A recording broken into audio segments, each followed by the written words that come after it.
नमस्कार।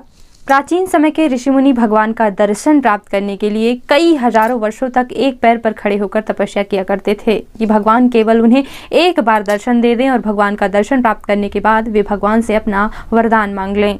हम भी कितनी दूर दूर तक मंदिरें जाते हैं कि भगवान का एक बार दर्शन करने के बाद भगवान से अपनी प्रार्थनाएं कर सके, अपनी मनोकामनाएं मांग सके। तो भगवान सूर्य देव तो हमें रोज प्रत्यक्ष रूप में घर पर ही दर्शन देते हैं। तो आप सभी स्वयं ही समझ सकते हैं कि भगवान सूर्य देव की प्रत्यक्ष दर्शन और पूजन का क्या प्रभाव आपके जीवन में हो सकता है। हाँ भाई और बहनों, भगवान सूर्य देवता प्रत्यक्ष देव माने गए हैं और उनके दर्शन और पूजन का फल तुरंत ही देखने को मिलता है। तुरंत का मतलब है कि जब से आप भगवान सूर्य देवता को अर्घ्य प्रदान करना शुरू करते हैं, आपको 40 दिनों में ही फर्क आपके जीवन में नजर आने लगेगा। आपको 30 दिनों के अंदर ही लाभ होना शुरू हो जाएगा। आपको स्वयं ही ये चीज़ें समझ में आने लगेंगी। मैं अपना खुद का स्वयं का भी अनुभव जो है आपको बता रही हूँ। आपको बहुत ही जल्दी आपके जीवन में फर्क नजर आने लगेगा, क्योंकि भगवान सूर्य देवता की पूजा करने से जो है आपकी 70% जो है समस्याएं समाप्त होने लगती हैं। क्योंकि भगवान सूर्य देवता को अगर हम अर्घ्य प्रदान करते हैं तो ना केवल हमारी कुंडली में सूर्य मजबूत होता है, बल्कि हमारे 9 के 9 ग्रह शांत होते हैं, संतुलित होते हैं। यानी कि आपके केवल सूर्य देवता को अर्घ्य प्रदान करने से आपके 9 के 9 ग्रहों से आने वाली समस्याओं का समाधान हो सकता है। क्योंकि विज्ञान भी ये मान चुका है कि आपके शरीर में जो है कुछ ऐसे केंद्र होते हैं जिन पर सूर्य का प्रकाश पड़ने से आपको लाभ मिलता है। तो आज के इस वीडियो में हम सूर्य देवता की पूजा की महिमा के बारे में बात करने वाले हैं।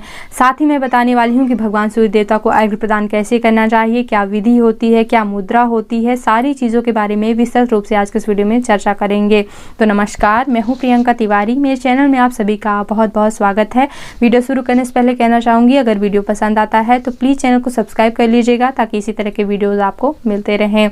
तो हम बात करने वाले हैं भगवान सूर्य देवता की महिमा के बारे में। अगर सप्रमाणिक बात की जाए तो शिव पुराण में, नारद पुराण में, ब्रह्मा पुराण में, धर्म सिंधु ग्रंथ में, निर्णय सिंधु ग्रंथ में, यानी कि सभी ग्रंथों में जो है, स्कंद पुराण में, सभी ग्रंथों में जो है सूर्य देवता की पूजा के विधि विधान बताए गए हैं, नियम बताए गए हैं। साथ ही साथ जो है उनकी पूजा की महिमा बताई गई है। वेदों ने भगवान सूर्य देव को जगत की आत्मा कहा है, क्योंकि भगवान सूर्य देव हमारे सभी कर्मों के साक्षी होते हैं, चाहे हम अच्छे कर्म करें चाहे हम बुरे कर्म करें।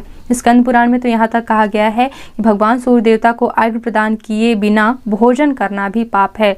यहाँ तक कि सूतक पातक में भी भगवान सूर्य देवता को अर्घ्य प्रदान करना चाहिए, ऐसा पुराणों का कथन है। भगवान सूर्य देव पंच देवताओं में भी स्थान रखते हैं, जैसे कि माता दुर्गा, भगवान विष्णु, भगवान शंकर और भगवान गणेश के साथ भगवान सूर्य देव का भी स्थान है। साथ ही साथ भगवान सूर्य देव 9 ग्रहों में सबसे बड़ा और ऊंचा स्थान रखते हैं। तो अगर आप भी अपने जीवन में कोई बड़ा कार्य करना चाहते हैं, ऊंचा स्थान प्राप्त करना चाहते हैं, तो आपको सूर्य देवता की पूजा अवश्य करनी चाहिए। ग्रंथों के अनुसार सूर्य देवता की रोशनी में गंधर्वों, देवी देवताओं और ऋषि मुनियों का वास माना गया है। इतनी ज्यादा महिमा बताई गई है भगवान सूर्य देवता के पूजन की, पूरा का पूरा एक पुराण लिखा गया है। ग्रंथों में तो यहाँ तक कहा गया है कि अगर हम भगवान सूर्य देवता को अर्घ्य प्रदान करते हैं तो एक जन्म तो क्या, हमें 7 जन्मों तक गरीबी का सामना नहीं करना पड़ेगा। यानी कि अगर हम भगवान सूर्य देवता को अर्घ्य प्रदान करते हैं तो 7 जन्मों तक गरीबी नहीं आती है। और अगर मैं इसका उदाहरण भी देना चाहूँ कि भगवान सूर्य देवता की पूजा करने से जो है दरिद्रता दूर होती है, तो इसका एक उदाहरण महाभारत से देना चाहूँगी। वैसे तो बहुत ही बड़ी महिमा है, यानी कि पूरा एक पुराण लिखा गया, तो शब्दों में जो है वर्णन नहीं किया जा सका, लेकिन कुछ शब्दों में जो है कोशिश कर रही हूँ बताने की। कि सभी जानते हैं आप सभी की जब पांडवों को वनवास हुआ था तो उनके भूखों मरने की हालत आ गई थी, और साथ ही साथ जो है ऋषि मुनि भी आ जाते थे उनके पास। तो ऋषि मुनियों को भी भोजन कराना उनका दायित्व होता था सबसे पहले। तो ऐसे समय में जो है उनको बहुत ही परेशानियों का सामना करना पड़ता था पांडवों को। तब युधिष्ठिर जी ने जो है भगवान सूर्य देव की आराधना की थी। सूर्य देव की आराधना करने पर युधिष्ठिर जी को भगवान सूर्य देव ने ऐसा पात्र दिया था, उस पात्र में अगर जितना भी अन्न रखा जाता था सुबह, उस अन्न से चाहे जितने भी लोग जो है भोजन कर लें, उस पात्र का अन्न समाप्त नहीं होता था। यहाँ तक कि चाहे भंडारा कर दिया जाए, चाहे जितने ऋषि मुनि आ जाए, सभी को भोजन जो है उपलब्ध हो जाता था उस पात्र से।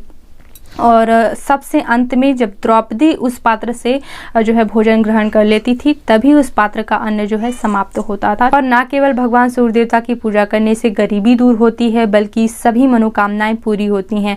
जैसे कि अगर आप संतान प्राप्ति चाहते हैं तो आप सभी जानते हैं कि छठ पूजा का कितना ज़्यादा महत्व होता है, छठ पूजा का कितना बड़ा उत्सव पर्व मनाया जाता है। तो संतान प्राप्ति भी होती है भगवान सूर्य देवता की कृपा से। अगर आप सरकारी नौकरी चाहते हैं, अगर आप राजनीति में सफलता चाहते हैं, अगर आप कोई भी ऊंचा स्थान प्राप्त करना चाहते हैं अपने जीवन में, चाहे आप ठेकेदार बनना चाहें, किसी कंपनी के बॉस बनना चाहें, या फिर किसी भी ऊंचे पद पर अगर आप पहुंचना चाहते हैं, तो आपको सूर्य देवता की पूजा अवश्य ही करनी चाहिए। आप ज़्यादा अच्छे रिजल्ट्स के लिए या फिर जल्दी मनोकामना की पूर्ति के लिए रविवार का व्रत भी कर सकते हैं।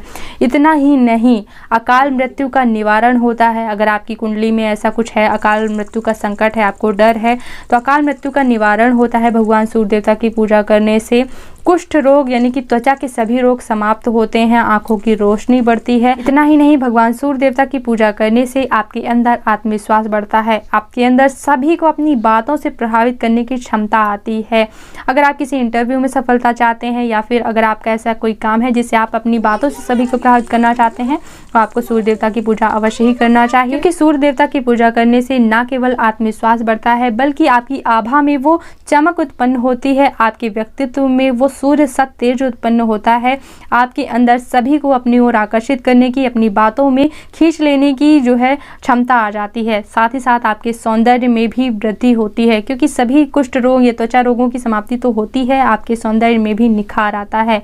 इसलिए प्रतिदिन भगवान सूर्य देवता को अर्घ्य प्रदान जरूर करना चाहिए। पुराणों में तो यहाँ तक कहा गया है कि सूर्य देवता की पूजा करने से आपके सभी पापों का विनाश होने लगता है। तो हमें प्रतिदिन अर्घ्य इसीलिए देना चाहिए, क्योंकि बूंद बूंद से सागर भरता है। और अगर हम जो है कुछ समय भगवान सूर्य देवता को अर्घ्य प्रदान करने के लिए देते हैं, तो कहीं ना कहीं हमारे जो है पूर्व जन्म के संचित बुरे कर्म है वो समाप्त होने लगते हैं। और आपको सूर्य देवता की पूजा करने का प्रभाव जो है बहुत ही जल्दी, यानी कि 40 दिनों में ही आपको फर्क जरूर नजर आने लगेगा। तो चलिए जानते हैं भगवान सूर्य देवता को अर्घ्य कैसे प्रदान करना चाहिए, क्या कैसे विधि होती है। तो सबसे पहले स्नान करने के बाद, आचमन इत्यादि करने के बाद भगवान सूर्य देवता को अर्घ्य प्रदान जरूर करना चाहिए। तो अपने पैरों के नीचे जो है आसन बिछा लें और खड़े होकर जो है भगवान सूर्य देवता को अर्घ्य प्रदान करें। आप एक ताम्र पात्र ले लें, ताम्र पात्र में जो है जल डालें, अक्षत चंदन पुष्प डालें। वैसे भगवान सूर्य का जो है वर्ण लाल होता है, तो अगर आप लाल वस्त्र पहन सकें तो बहुत ही अच्छी बात है। भगवान सूर्य देवता की पूजा में जो है लाल चीज़ों का प्रयोग होना चाहिए। तो रक्त चंदन डाल लें, यानी कि लाल चंदन डाल लें, और लाल पुष्प डाल लें। साथ ही साथ लाल वस्त्र पहन सकें तो बहुत ही अच्छा है। और इस प्रकार से जो है आपको भगवान सूर्य देवता को अर्घ्य प्रदान करना चाहिए। भगवान सूर्य देवता को अर्घ्य प्रदान करने के लिए जो है मुद्रा होती है, यानी कि अंगूठे और इस उंगली का प्रयोग नहीं किया जाता है भगवान सूर्य देवता को अर्घ्य प्रदान करने के लिए। पूरी विधि कैसे, यानी मैंने करके दिखाया है, पूरा अर्घ्य प्रदान करके दिखाया है पूरा वीडियो, तो आपको आई बटन पे या फिर आप मेरे चैनल पे जाके चेक कर लीजिएगा। तो इस प्रकार से आपको भगवान सूर्य देवता को जो है 3 बार जल देना चाहिए। भगवान सूर्य देवता की 3 परिक्रमा करनी चाहिए, यानी कि अपने स्थान पर गोल गोल घूमते हुए, और 3 बार जो है आपको भगवान सूर्य देवता को अर्घ्य प्रदान करना चाहिए। एक बार आपने अर्घ्य प्रदान किया, फिर आपने परिक्रमा करी, क्लॉकवाइज परिक्रमा करनी है आपको, फिर आपने अर्घ्य प्रदान किया, फिर परिक्रमा करी, और इस प्रकार से 3 बार अर्घ्य प्रदान करें। लेकिन बहुत ही कम ऐसे लोग होंगे जो सूर्योदय के समय उठकर जो है जल दे पाएँ भगवान सूर्य देवता को। तो अगर आप सूर्योदय के समय नहीं उठ पाते हैं, बाद में उठ पाते हैं, तो आपको इस प्रकार से 4 अर्घ्य देने चाहिए, क्योंकि एक प्रायश्चित का भी अर्घ्य जुड़ जाता है अगर आप समय पे नहीं उठ पाते हैं तो आप 3 बार उन्हें जल देकर परिक्रमा करें, और चौथी बार जो है आप भगवान सूर्य देवता को जल अर्पित करके जो है पूजा पूर्ण करें। और अगर आप ज़्यादा जल्दी परिणाम चाहते हैं, जैसे कि अगर आप संतान प्राप्ति चाहते हैं या फिर सरकारी नौकरी चाहते हैं, तो आप रविवार का व्रत भी कर सकते हैं। रविवार की पूरी व्रत की विधि मैंने वीडियो बना दिया है, कैसे पूजा करनी है, तो वो वीडियो भी आप चेक कर सकते हैं। और अगर आप रविवार का व्रत नहीं कर पाएँ तो कम से कम आप रविवार को विशेष पूजा कर सकते हैं, जैसे कि लाल फूल वगैरह की व्यवस्था ज़रूर कीजिए। और जैसा कि नारद पुराण के अनुसार अक्षत चंदन पुष्प और गुड़ वगैरह डालकर और भगवान सूर्य देवता को अर्घ्य प्रदान करना चाहिए। भगवान सूर्य देवता को ऐसे स्थान पर प्रदान करना चाहिए जहां पर लोगों का पैर ना पड़े, कि आपने जो है भगवान सूर्य देवता को अर्घ्य प्रदान कर दिया, वहां से लोग गुजर रहे हैं बार बार और पैरों पे जल पड़ रहा है। तो ऐसा स्थान नहीं है आपके घर में। अगर आप ऐसी बिल्डिंग में रहते हैं या कुछ भी है समस्या, या फिर सूर्य देवता नहीं दिखाई पड़ते हैं, तो आप घर के अंदर भी सूर्य देवता को अर्घ्य प्रदान कर सकते हैं। और ऐसा स्थान नहीं है कि हम कहाँ अर्घ्य प्रदान करें, तो आप एक जो है तांबे की थाली में भी जो है भगवान सूर्य देवता को अर्घ्य प्रदान कर सकते हैं। तांबे की थाली नहीं तो सामान्य थाली में ही अर्घ्य प्रदान कर सकते हैं। थोड़ा सा झुककर जो है भगवान सूर्य देवता को अर्घ्य प्रदान करना चाहिए सुबह सुबह। तो उस थाली में जब आप अर्घ्य प्रदान करेंगे तो उस थाली का जल जो है अर्घ्य प्रदान करने के बाद आप प्रसाद के रूप में ग्रहण कर सकते हैं, यानी कि पी सकते हैं।